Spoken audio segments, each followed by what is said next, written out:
Iniibig ko kayong lahat. Pinatatawad ko kayong lahat. Amen. Pinalalakas ko kayong lahat. Amen. Pinagagaling ko kayong lahat. Amen. Pinagpapala ko kayong lahat. Binibiyayaan ko kayo ng kaligtasan. Amen. Binibiyayaan ko kayo ng kapayapaan sa inyo. Sapagkat ako ang Diyos na kumakalinga sa bawat isa sa inyo. Amen.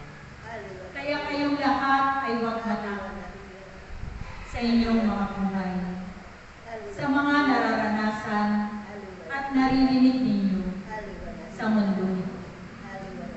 Ako'y inyong pagkatiwalaan.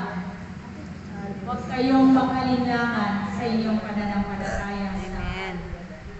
Palagi kayong sumunod sa aking kalooban at sa inyong pagsunod sa inyong kalooban, palagi ninyong lakipan ng pag-ibig, lakipan ninyo ng kababaan ng loob, at lakipan ninyo ng kagalakan upang kayo'y magtagumpay sa lahat ng inyong gagawin sa inyong mga buhay.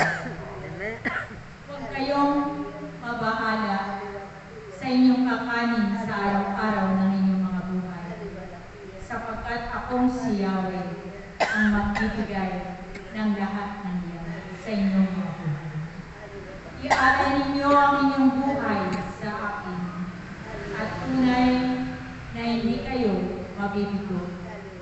Lumapit kayong lahat sa akin, sapagkat tandaan ninyong lagi, ang taong lumalapit sa akin kailanman ay hindi ko pahihindihan ang kanyang buhay. Ako si Yahweh, ang Diyos na panaligan ninyong lahat. Ako ang Diyos na paglingkuran ninyo habang kayo nabubuhay, sapagkat ako lamang ang aasahan ninyo sa inyong mga buhay. Ako ang magbibigay sa inyo ng lahat ng inyong pangangailangan sa inyong mga buhay. Tandaan ninyo aking mga anak, patuloy kayong gumawa ng mabuti sa inyong kapwa. Tahakin ninyo ang landas na matuwid upang kayo'y makarating doon sa aking kaharian. Tandaan ninyo ang lahat ng mga aral at turo na inyong napapakinggan.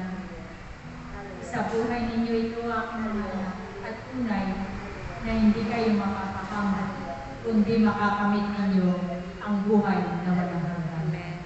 Ang nananatiling umiibig sa akin, nananatili at